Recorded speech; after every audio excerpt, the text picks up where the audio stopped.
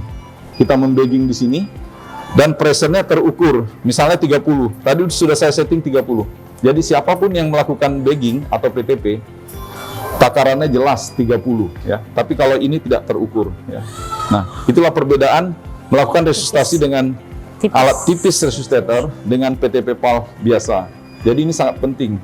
Dan ini juga berfungsi ketika kita mentransport dari VK, dari OK ke NICU atau dari rumah sakit yang satu ke rumah sakit yang lain. Barangkali itu yang bisa saya sampaikan dalam menerapkan alur resusitasi bayi baru lahir secara singkat. Ketika kita sudah melakukan PTP dengan optimal, secara baik dan benar, kemudian kita evaluasi terjadi perburukan di mana denyut jantung kurang dari 60 kali per menit, itu artinya kita harus melakukan ventilasi tekanan positif dengan kompresi dada atau RJP. Nah, RJP baru bisa optimal atau maksimal harus diintubasi terlebih dahulu ya. Jadi kita tadi udah menyiapkan segala kemungkinan, kita siapkan, kita melakukan intubasi ya. Intubasi peragaannya begini, kita buka, masukkan laryngoskop, kemudian kita masukkan ETT, tapi ini idealnya yang tidak ada balon ya. Terus kita masukkan ya. Nah, tutup. Nah, kalau sudah berhasil, kita yakin masuk, maka kita sambungkan ke sini. Yakin masuk aja lah ya. Sambung. Nah, selanjutnya kita bisa melakukan PTP di sini. Melakukan PTP di sini, kemudian kita mulai RJP. Ya seperti tadi ya. RJP ya. Dengan cara 2 ibu jari. 1, 2, 3 pompa, 1, 2, 3 pompa, 3 pompa. Ini dilakukan kurang lebih 60 detik.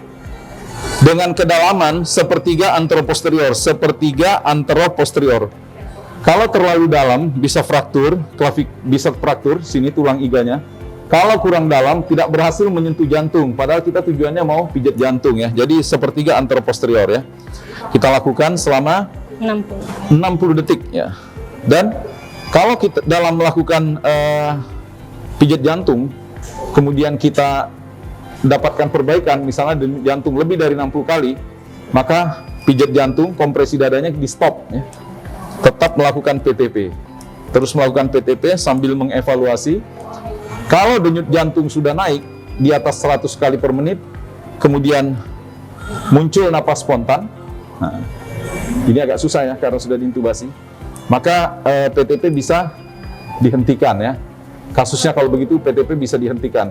Tapi dalam kondisi bayi sudah RGP, kompresi dada, sepertinya berharap timbul napas spontan, kemudian kita pakai CPAP itu agak sulit. Nah, kalau kita sudah melakukan RGP, kemudian kita lakukan PTP seperti ini, kita siap merujuk ke ruang NICU dengan menggunakan ventilator mekanik ya. Oke, ini kira-kira gambaran kalau kita menggunakan tipis resuscitator, kemudian kita melakukan intubasi, kemudian kita melakukan PTP, bahkan tadi sudah diperagakan dengan melakukan RGP. RGP ada dua cara, kompresi dada, tadi dengan 2 ibu jari, bisa juga dengan 2 jari. Peragakan dengan 2 jari, yang 1 jari masuk ke dalam sebagai bantalan. Kapten yang melakukan PTP boleh berganti posisi melakukan pijat jantung. Posisinya gini, tangan yang satu masuk sebagai bantalan, kemudian posisinya tetap. Kita tarik garis maya antara 2 papila mame, terus kita letakkan 1 cm di bawahnya. Kita letakkan 2 jari kita. Tuh, 2, 3, pompa. Tuh, 2, 3, pompa. Tuh, 2, 3, pompa. Sama. Ini biasanya dilakukan, cara ini dilakukan kalau bayinya besar, tangan penolong kecil. Karena untuk melingkupi ibu jari dengan jari-jari yang lain, kalau bayinya besar, tangan penolong kecil, ini nggak nyampe. Nah, kalau tangannya kecil, bayinya besar pakai 2 jari. Tapi kalau tangannya besar, bayinya tidak terlalu besar, bisa pakai 2 ibu jari. Ya, oke. Dan cara menggunakan plastik bisa dengan 2 cara. Karena ini contoh bonekanya besar. Kalau bayinya kecil, ya, bayinya kecil di bawah 1.500, kita bisa menggunakan dengan cara begini.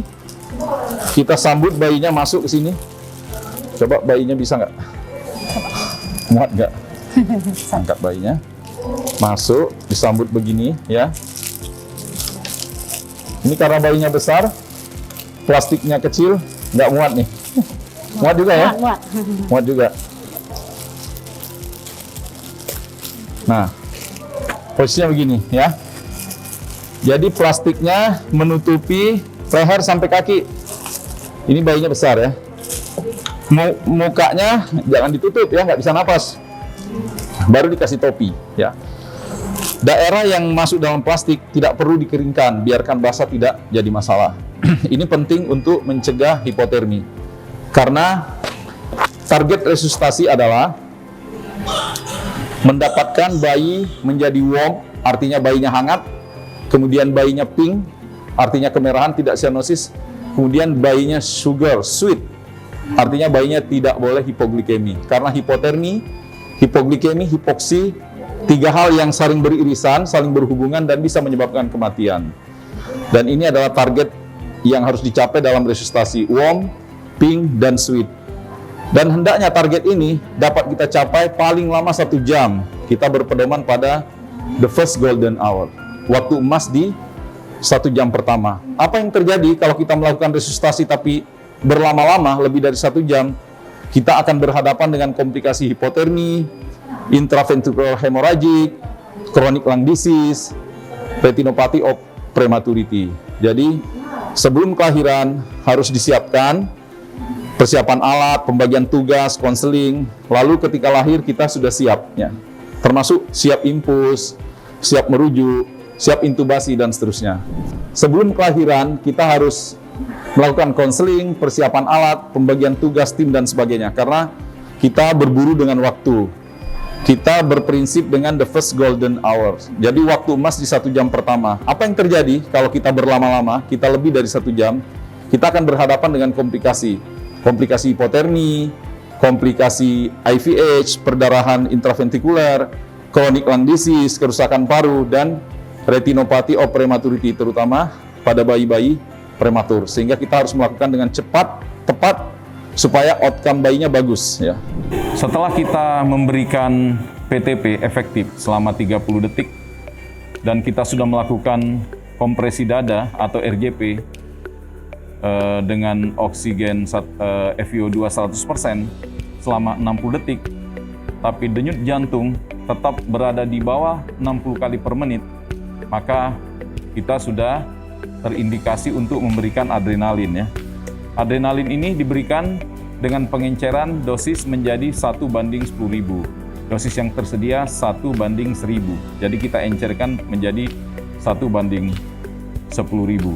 Nah, adrenalin ini bisa diberikan lewat intravena, misalnya lewat impus umbilikal, bisa lewat ET ketika kita mengintubasi dengan dosis yang berbeda. Kalau intravena 0,2 mili per kilogram berat badan per kali pemberian dengan disuntikkan secara cepat. Kemudian kalau melalui ETT, dosisnya lebih tinggi, 1 mili per kilogram berat badan per kali pemberian. Bisa diberikan intraoseus, tapi ini sangat jarang dilakukan, kecuali IV tidak berhasil, intubasi tidak berhasil, dan penolong terbiasa atau mahir menggunakan jalur intraoseus. Ya. Kemudian, kalau dianggap perlu, kita juga bisa memberikan loading NaCl 10 mili per kilogram berat badan, ya, diberikan pada kasus-kasus yang dianggap perlu. Ya. Mengenai PTP atau ventilasi tekanan positif yang kami jelaskan di awal, saya ingin menambahkan bahwa idealnya ada penambahan katup PEP di sini. Tapi kita tidak punya katup PEP, sehingga ketika kita melakukan PTP, kita memberikan inspirasi dan kita tetap memberikan PEP 5 misalnya. Nah, ini disebut juga dengan balon mengembang sendiri, ya, atau back valve mask. Karena ada balon yang tidak mengembang sendiri, yaitu Jackson Rees. Ya. Nah, satu hal lagi yang ingin saya sampaikan, yang terbaru, update, bahwa ketika kita melakukan RJP, sekarang yang dianjurkan RJP dengan 2 ibu jari. Sudah tidak terlalu direkomendasikan RJP dengan 2 jari, ya, kecuali mungkin dalam pertimbangan khusus, misalnya situasi tempat tidak memungkinkan, sempit, harus melakukan tindakan, maka boleh. Tapi sekarang yang dianjurkan lebih diutamakan dengan kompresi dada dengan 2 ibu jari. Sedapat mungkin menghindari dengan 2 jari. Demikianlah video sederhana untuk pembelajaran resusitasi ini. Memang masih jauh dari sempurna, karena kalau kita melakukan pelatihan resusitasi yang sebenarnya butuh waktu 3 hari. Kami mencoba merangkum, mempersingkat, mudah-mudahan bermanfaat. Bila ada kekurangan-kekurangan, insya Allah kami koreksi di kemudian hari, karena resusitasi neonatus ini selalu ada update, ada ilmu terbaru, bagannya juga selalu baru. Insya Allah akan kita perbaiki di kemudian hari. Terima kasih. Assalamualaikum warahmatullahi wabarakatuh.